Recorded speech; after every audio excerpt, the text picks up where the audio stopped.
ആമി, അവൻ ദേഷ്യത്തോടെ വിളിച്ചു. എന്താ? അവളും അതേ ടോണിൽ ചോദിച്ചു. ആമി, കൂടുതൽ ഓവർ സ്മാർട്ട് ആകരുത് കേട്ടോടി. അയിന്? അവൾ പുച്ഛിച്ചു. ജോ ഇങ്ങനെ എതിർത്ത് നിൽക്കുന്ന ആമി ആദ്യമായിട്ടായിരുന്നു കാണുന്നത്. പിന്നെ അതൊക്കെ അവളുടെ കുറുമ്പോടെയുള്ള ദേഷ്യമായതുകൊണ്ട് അവന് ചിരിയാണ് വന്നത്. ജോ, ആമയും കൊണ്ട് കയറിക്കേ, മനു ഓഡിറ്റോറിയത്തിൽ നിന്നും ഇറങ്ങി വന്നുകൊണ്ട് പറഞ്ഞു. ആമയും ജോയും പരസ്പരം നോക്കി പുച്ഛിച്ചു. ക്യാമറ ചേട്ടന്മാർ ഓടി വന്ന് അവർ അകത്തേക്ക് കയറുന്നത് ഒപ്പിയെടുക്കാൻ. ജോ ആമിയുടെ നേരെ അവൻ്റെ കൈകൾ നീട്ടി. ക്യാമറയൊക്കെ ഉള്ളതുകൊണ്ട് അവൾ ജോയെ നോക്കി പുഞ്ചിരിച്ചുകൊണ്ട് അവൻ്റെ കൈകളിലേക്ക് കൈവച്ചു. അവർ രണ്ടുപേരും പരസ്പരം കൈകോർത്തുകൊണ്ട് അകത്തേക്ക് കയറി. പുറകെ പെമ്പിള്ളേരും രണ്ട് വീട്ടുകാരും കയറി. ആമിയെയും ജോയെയും അവർ സോഫയിലേക്കിരുത്തി. പെമ്പിള്ളേരും ആമ്പിള്ളേരും ചിരിച്ചുകൊണ്ട് ഒരു സൈഡിലേക്ക് മാറി നിന്നു. ആമിയും ജോയും രണ്ട് വീട്ടുകാരും അച്ഛന്മാരും മാത്രമായി സ്റ്റേജിൽ. അച്ഛൻ അവരെ അനുഗ്രഹിച്ചുകൊണ്ട് പ്രാർത്ഥിച്ചു. ശേഷം ജോയെ പറ്റി കുറെ പൊക്കിയടിച്ചു. ജോയുടെ പള്ളിയിലെ പെമ്പിള്ളേരെല്ലാം അസൂയയോടെ ആമിയെ നോക്കി. അവൻ ഒരു കൈ കൊണ്ട് അവളെ ചേർത്ത് പിടിച്ചിരിക്കുകയായിരുന്നു. എന്നാൽ ജോയെ നോക്കി വെള്ളമിറക്കുന്ന പിടക്കോഴികളെ കണ്ടതും ആമിയുടെ മുഖം ദേഷ്യം കൊണ്ട് ചുവന്നു. പിന്നെ എൻഗേജ്മെന്റ് ആയതുകൊണ്ട് അവൾ അതൊക്കെ കണ്ടില്ലെന്ന് വെച്ചു. ദേവനെ നോക്കി വെള്ളമിറക്കുന്ന പെമ്പിള്ളേരെ ദേഷ്യത്തോടെ നോക്കുകയാണ് അനു. അവളുടെ നോട്ടം കണ്ടതും പിള്ളേര് ഡീസൻ്റായി. അച്ഛൻ പ്രാർത്ഥിച്ചു കഴിഞ്ഞതും ജോയുടെ പപ്പ മനുവിൻ്റെ കയ്യിലേക്ക് കല്യാണക്കുറി കൊടുത്തു. അവരും തിരികെ അവരുടെ കല്യാണക്കുറി കൊടുത്തു. ശേഷം രണ്ടുപേരും പരസ്പരം പുണർന്നു. 3 ദിവസത്തിന് ശേഷമുള്ള ഒരു ഡേറ്റിൽ വിവാഹം നടത്തുമെന്ന് പറഞ്ഞുകൊണ്ട് അച്ഛൻ എൻഗേജ്മെൻറ്റ് അവസാനിപ്പിച്ചിരുന്നു. പിന്നെ ഫുൾ ഫോട്ടോ സെക്ഷനും ആളുകൾ ഗിഫ്റ്റ് കൊണ്ട് കൊടുക്കലും മറ്റുമായിരുന്നു. ജോ എല്ലാവരെയും ആമിക്ക് പരിചയപ്പെടുത്തി കൊടുത്തു. ആമി ചിരിയോടെ എല്ലാം കേട്ടു നിന്നു. എല്ലാം കഴിഞ്ഞതിന് ശേഷം നമ്മുടെ പിള്ളേരുടെ കലാശക്കൊട്ടായിരുന്നു. കലാശക്കൊട്ടിന് തുടക്കം കുറിച്ചത് ആമിയുടെ പാട്ടായിരുന്നു. അവൾ മൈക്ക് കയ്യിലേക്ക് വാങ്ങിക്കൊണ്ട് എഴുന്നേറ്റ് നിന്നു. പിന്നെ ജോയെ നോക്കി. അവൻ അവളെ നോക്കി കണ്ണ് ചിമ്മി കാണിച്ചു. അവൾ കണ്ണുകൾ അടച്ച് പാടിത്തീർന്നതും സ്റ്റേജിൽ കയ്യടികൾ ഉയർന്നു. അവൾ ചിരിച്ചുകൊണ്ട് പിള്ളേർ സെറ്റിനെയും പിന്നെ ജോയെയും നോക്കി. ജോ ചിരിച്ചുകൊണ്ട് അവളോട് ഇരിക്കാൻ ആക്ഷൻ കാണിച്ചു. അവൾ അവൻ്റെ അടുത്തേക്ക് ഇരുന്നതും അവൻ അവളുടെ ഇടുപ്പിൽ പിടിച്ച് ഒന്നുകൂടി അവളെ ചേർത്തിരുത്തി. അവൾ കപടദേഷ്യത്തോടെ അവനെ നോക്കി. അവൻ നല്ലോണം ഇളിച്ചു കാണിച്ചു. അടുത്തത് പെമ്പിള്ളേരുടെ ഡാൻസ് ആയിരുന്നു. പെമ്പിള്ളേർ 3 പേരും സ്റ്റേജിൽ കയറി നിന്നു. പാട്ടിനനുസരിച്ച് അവർ ചുവടുകൾ വെക്കാൻ തുടങ്ങിയതും ആമ്പിള്ളേരെല്ലാം മുഖത്തോട് മുഖം നോക്കി. വേറൊന്നുമല്ല, പെമ്പിള്ളേർ സെലക്ട് ചെയ്ത പാട്ട് കേട്ടാണ് ആമ്പിള്ളേർ ഞെട്ടിയത്. ആമിക്ക് പിന്നെ ഞെട്ടലൊന്നും ഉണ്ടായിരുന്നില്ല. അവൾ കണ്ടിട്ടുണ്ടല്ലോ പ്രാക്ടീസ്. ജോ അന്തം വിട്ട് ആമ്പിള്ളേരെ നോക്കി. വിളിച്ചുകൊണ്ട് പോടാ ഈ സാധനങ്ങളെ എന്നൊരു ശ്രുതിയും ആ നോട്ടത്തിലുണ്ടായിരുന്നു. പിള്ളേര് ചുവടുകൾ വെച്ചതും അവന്മാർ ഇതായിരുന്നോ സർപ്രൈസ് എന്നുള്ള രീതിയിൽ പരസ്പരം നോക്കി. ജെനി, യു ടു, നിക്കു അറിയാതെ പറഞ്ഞു പോയി. ഇത് അവളുടെ ഏർപ്പാട് തന്നെയാ, ദേവൻ അനുവിനെ നോക്കി പറഞ്ഞു. ഇവൾ ഇന്നലെ മുതൽ മനുവേട്ടൻ ഞെട്ടുമെന്ന് പറഞ്ഞിരുന്നു. എങ്കിലും ഇത്രയും ഞാനും പ്രതീക്ഷിച്ചില്ല. മനുവും അവരെ നോക്കി പറഞ്ഞു. പിള്ളേര് ഡാൻസൊക്കെ തിമിർത്താടി കഴിഞ്ഞതും 3 പേരും ആമ്പിള്ളേരെ നോക്കി എങ്ങനെയുണ്ടെന്ന് ചോദിച്ചു. 3 പേരും കാർക്കിച്ചു തുപ്പുന്നത് പോലെ ആക്ഷൻ കാണിച്ചു. ബോറായോടി? ചിന്നു സംശയത്തോട് ചോദിച്ചു. നല്ലതല്ലെങ്കിൽ നായ്ക്കൾക്ക് പിടിക്കില്ലടി, അനു അവരെ പുച്ഛിച്ച് ചിന്നുവിനോട് പറഞ്ഞു. അടുത്തത് മനുവിൻ്റെ പാട്ടായിരുന്നു. മനു പാടുമെന്നത് പിള്ളേർക്ക് പുതിയൊരു അറിവായിരുന്നു. അവർ ചിന്നുവിനെ നോക്കി. അവളും വാതുറന്ന് നിൽക്കുകയായിരുന്നു. അത് കണ്ടതും അവൾക്കും ഇതൊന്നും അറിയില്ലായിരുന്നു എന്ന് പിള്ളേർക്ക് മനസ്സിലായി. ആമ്പിള്ളേരെ കുറിച്ച് പുച്ഛമൊക്കെ വാരി വിതറി ഗമ കാണിച്ചു. മനു ആമിയെ നോക്കി. അവൾ അന്തം വിട്ടിരിക്കുകയായിരുന്നു. അവൻ അവളെ നോക്കി കണ്ണ് ചിമ്മി കാണിച്ചുകൊണ്ട് മൈക്ക് തൻ്റെ കൈകളിലേക്ക് എടുത്തു. അവൻ പാടിക്കഴിഞ്ഞപ്പോൾ അവൻ്റെ കണ്ണുകളും ആമിയുടെ കണ്ണുകളും നിറഞ്ഞിരുന്നു. ആമി എഴുന്നേറ്റ് അവൻ്റെ അടുത്തേക്ക് ചെന്നതും അവൻ അവളെ ഇറുക്കി കെട്ടിപ്പിടിച്ച് അവളുടെ നെറ്റിയിൽ ചുംബിച്ചു. കണ്ടുനിന്ന് എല്ലാവരുടെയും കണ്ണുകൾ ഈറനണിഞ്ഞു. എല്ലാവരും കൈകളടിച്ചു. പെമ്പിള്ളേരും സന്തോഷത്തോടെ കൈകളടിച്ചിരുന്നു. കുറച്ചു കഴിഞ്ഞതും 2 ചെറുപ്പക്കാർ അവരുടെ ഭാര്യമാരെയും കൂട്ടി വന്നു. അതിലൊരാളെ കണ്ടതും ആമിയുടെ കണ്ണുകൾ നിറഞ്ഞു. അവൾ ജോയുടെ കയ്യിൽ മുറുക്കി പിടിച്ചു. അവളെ കണ്ടതും അവരിലും ഒരു ഞെട്ടലുണ്ടായി.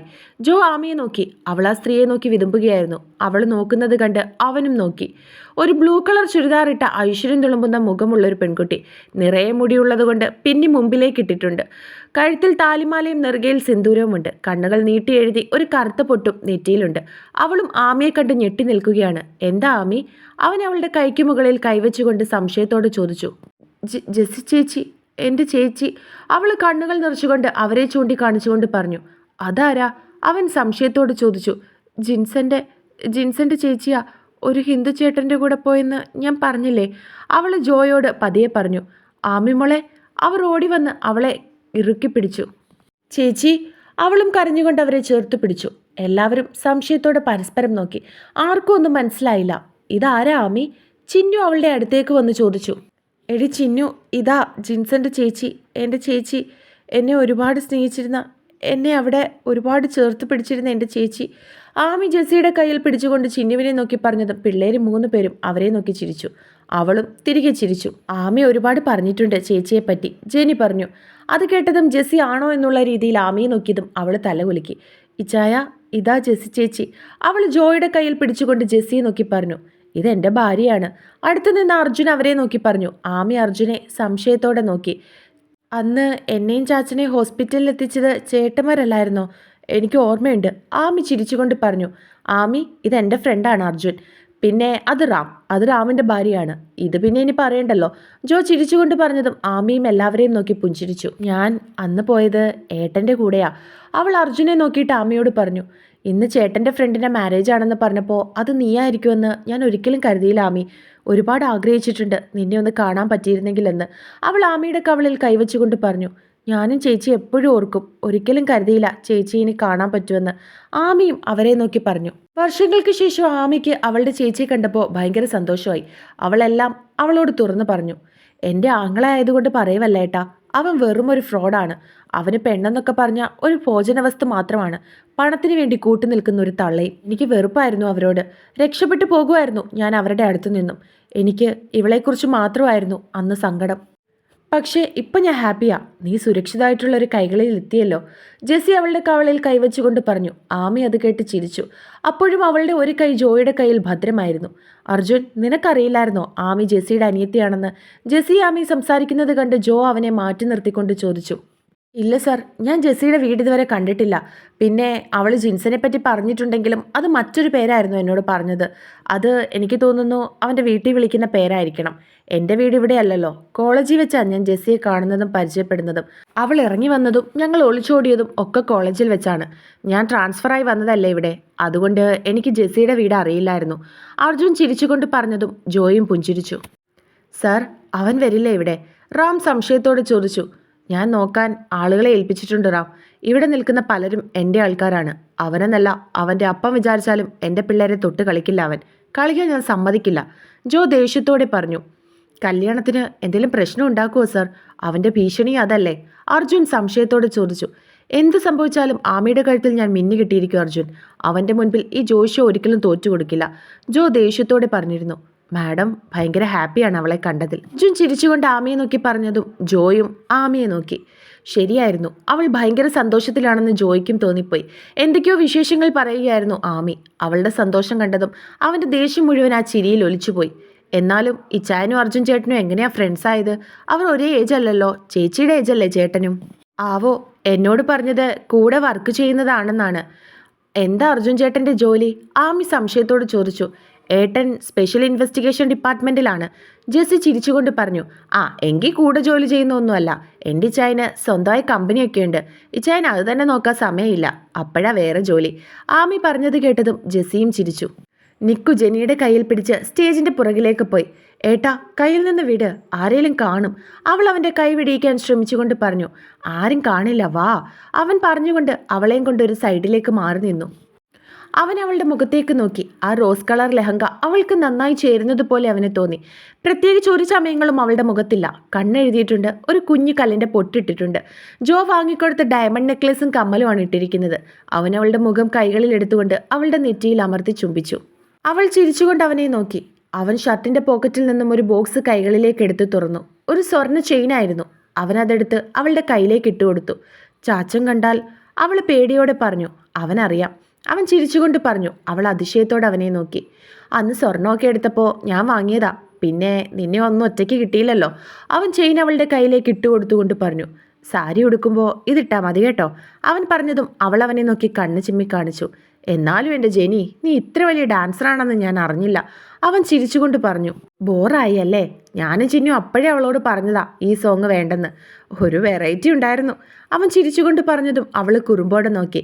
സത്യവാടി, അവൻ ചിരിയോടെ പറഞ്ഞു. അത് കേട്ട് അവളും ചിരിച്ചു. എന്നിട്ട് ഞങ്ങൾ ചോദിച്ചപ്പോൾ നിങ്ങൾ കൊള്ളില്ലെന്ന് പറഞ്ഞതോ? അത് ചുമ്മാ കാണിച്ചതാ.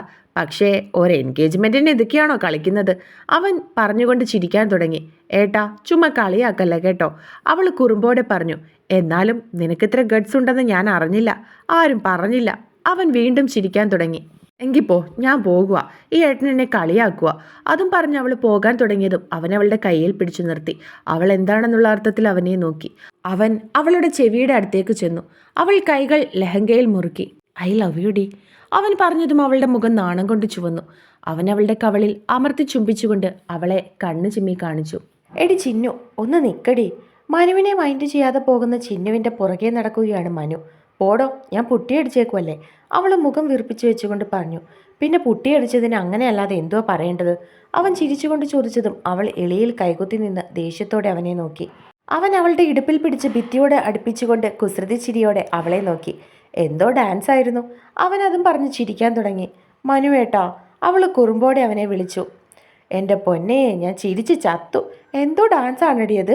അതാണോ ഒരു എൻഗേജ്മെൻറ്റിന് കളിക്കുന്നത്? അവൻ ചിരിച്ചുകൊണ്ട് പറഞ്ഞു. ഓ, ഒരു പാട്ട് പാടിയതിൻ്റെ ഹുങ്കായിരിക്കും. അവൾ പുച്ഛിച്ചുകൊണ്ട് പറഞ്ഞു. മനുവേട്ടൻ്റെ പാട്ട് എങ്ങനെയുണ്ടായിരുന്നു ചിന്നൂട്ടാ? ഓ, വലിയ കുഴപ്പമൊന്നുമില്ലായിരുന്നു. അവൾ പുച്ഛിച്ചുകൊണ്ട് വീണ്ടും പറഞ്ഞു. നിനക്ക് അസൂയല്ലേടി? എനിക്കെന്തിനാ അസൂയ? നീ കണ്ടില്ലേ ഞാൻ പാടിയപ്പോൾ പെമ്പിള്ളേരെല്ലാം എന്നെ തന്നെ നോക്കിയിരിക്കുന്നത്. ഇനി എനിക്ക് ഫാൻസിൻ്റെ ബഹളമായിരിക്കും. അവൻ അവളെ ഒന്ന് പാളി നോക്കിക്കൊണ്ട് പറഞ്ഞതും അവൾ ഇപ്പോൾ അവനെ അരച്ച് കലക്കി കുടിക്കുമെന്നുള്ള ദേഷ്യത്തിൽ നിൽക്കുകയായിരുന്നു. പെട്ടെന്ന് അവൻ്റെ മുഖത്ത് കുസൃതി ചിരി വിരിഞ്ഞതും ചിന്നു അവനെ നോക്കാതെ മുഖം കുനിച്ചു. എന്നാലും ആ ഡാൻസ്, അവൻ വീണ്ടും പറഞ്ഞതും റൊമാൻസ് പ്രതീക്ഷിച്ചിരുന്ന അവളുടെ നാണം മാറി ദേഷ്യമായി. പോ മനുവേട്ടാ, ചുമ്മാ കളിക്കാതെ. അവൾ അവനെ തള്ളിമാറ്റാൻ ശ്രമിച്ചുകൊണ്ട് പറഞ്ഞു. കളിച്ചു വിയർത്ത് പുട്ടിയെല്ലാം ഒലിച്ചിറങ്ങുവാണല്ലോ ചിന്നൂട്ട. അവൻ കളിയാക്കിക്കൊണ്ട് ചോദിച്ചതും അവൾ മുഖം വീർപ്പിച്ചു. ഞാൻ അധികം പുട്ടിയൊന്നും ഇട്ടിട്ടില്ല. ഇക്കണക്കിന് പുട്ടിയിടുന്ന പെൺപിള്ളേരെ കണ്ട നിങ്ങൾ എന്തു പറയും? അവൾ മുഖം വീർപ്പിച്ചു വെച്ചുകൊണ്ട് അവനോട് പറഞ്ഞു. എൻ്റെ പൊന്നെ, ഉള്ള സൗന്ദര്യം പോരേടി. നിനക്ക് നോർമലായിട്ട് ഒരുങ്ങിയാൽ പോരായിരുന്നോ? പുട്ടി അടിക്കാൻ അറിയില്ലെങ്കിൽ അത് അടിക്കാൻ നിൽക്കരുത്. ഇതൊരുമാതിരി പെയിൻറ്റിൽ മുങ്ങി വന്നതുപോലെ. ജെനിയെ കണ്ടോ നീ? അവളുടെ മുഖത്ത് ഒരു ചായവും ഇല്ല. അവൾ നോർമലായിട്ടാണ് ഒരുങ്ങിയത്. നീയും അനുവാണ് പുട്ടി അടിച്ച് ഒരുമാതിരി ആയത്. ഒന്ന് പോ മനുവേട്ടാ. ഇത്രയെങ്കിലും മേക്കപ്പ് ഇട്ടാലേ നമ്മൾ ഫോട്ടോ എടുക്കുമ്പോൾ അതിൽ കുറച്ചെങ്കിലും നമ്മളെ കാണാൻ ഭംഗി വരുള്ളൂ. അവൾ മുഖം വീർപ്പിച്ചു വെച്ചുകൊണ്ട് പറഞ്ഞു. ഞങ്ങൾ ആവുന്നത് നിർബന്ധിച്ചതാണ് അവളെ. അവൾ ജോചേട്ടനെ പേടിച്ചാ വേണ്ടെന്ന് വെച്ചത്. അങ്ങനെയാ പെൺപിള്ളേര്. അവൻ ചിരിച്ചുകൊണ്ട് പറഞ്ഞു. എങ്കിൽ ഞാൻ പോട്ടെ, അനു അവിടെ എന്നെ തിരക്കുന്നുണ്ടാകും. അവൾ മനുവിനെ തള്ളി മാറ്റിക്കൊണ്ട് പറഞ്ഞു. നീ ഇവിടെ നിൽക്ക്, അവളെ ദേവൻ നോക്കിക്കോളും. ദേവൻ അവളെ തിരക്കി പോയിട്ടുണ്ട്. എന്തിന്? അവൾ സംശയത്തോടെ ചോദിച്ചു. നിങ്ങളെ ഡാൻസ് പഠിപ്പിച്ചത് അവളാണെന്ന് ദേവൻ അറിയാം. അവനിന്ന് ശരിയാക്കി കൊടുക്കുമെന്നൊക്കെ പറഞ്ഞിട്ടാണ് അവളുടെ അടുത്ത് പോയിരിക്കുന്നത്. അത് കേട്ടതും അവളാണോ എന്നുള്ള രീതിയിൽ മനുവിനെ നോക്കി. അവൻ ചിരിച്ചു കാണിച്ചു. ആമയും ചേട്ടനും തമ്മിലുള്ള പിണക്കം അറിയോ മനുവേട്ടാ? അവൾ സംശയത്തോടെ അവനോട് ചോദിച്ചു. എവിടുന്നാ? പിന്നെ അവൾ ചേട്ടൻ്റെ അടുത്ത് ചിരിച്ചൊക്കെ നിൽക്കുന്നത് കണ്ടല്ലോ. വെറും അഭിനയം. ഇത് കഴിയുമ്പോൾ നീ കണ്ടോണം. മനു ചിരിച്ചുകൊണ്ട് പറഞ്ഞതും അവളും പുഞ്ചിരിച്ചു.